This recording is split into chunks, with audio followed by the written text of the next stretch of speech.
Cultural Materialism.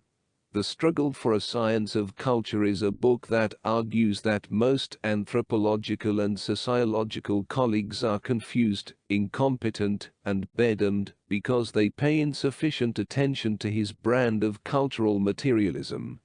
Harris believes that cultural materialism leads to better scientific theories, and that philosophical and historical writings receive little serious consideration.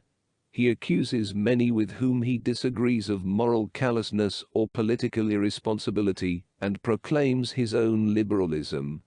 However, the derivation of his own values is unclear, especially since he seems to view true science as value-free. Harris's distinctions between the emic, ideas and values, and the etic, observed behavior, appear naive, as he fails to provide a proper epistemological apparatus by which one's own emic thought is related to interpretation of the ethic of others.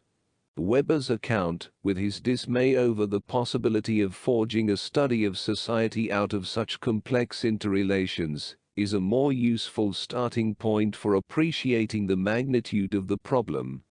The epistemological and ontological issues raised by the relation between ideas, values, and behavior pose the real problem of social explanation. Writers as diverse as Max Weber, R.G. Collingwood, M. Merleau-Ponty, Ludwig Wittgenstein, Peter Winch, Malcolm Crick, Roy Basker, and E. E. Evans Pritchard, none of them considered by Harris, have agonized over this problem. Harris argues that most researchers fail to appreciate that the infrastructure, determined by material culture, modes of production, population, and resources, lies at the heart of social understanding. It is doubtful that many would reject this broad assertion, but would they follow Harris in subsequently selling short ideational cultural historical factors? Harris seems to have resurrected Robert Merton's latent functionalism in evolutionary positivistic form.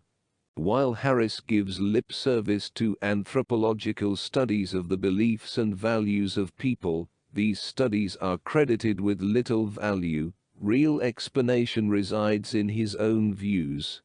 Such intellectual hegemony is associated with the natural sciences, but not with the value-laden nature of social thought, a field where comparison is far trickier. Harris maintains that to deny the validity of ethic description is in effect to deny the possibility of a social science capable of explaining socio-cultural similarities and differences.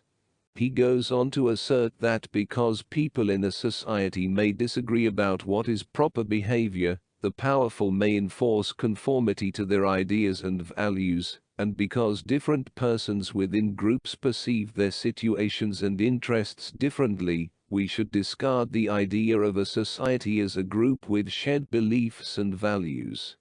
This view has merit, but it hardly follows that we should pursue the ethic and abandon investigating beliefs and thoughts held by various groups and individuals. The second half of Cultural Materialism characterizes the supposed competitors of Harris's position, dismissing them one by one, as though this would inevitably lead to his position as the only alternative.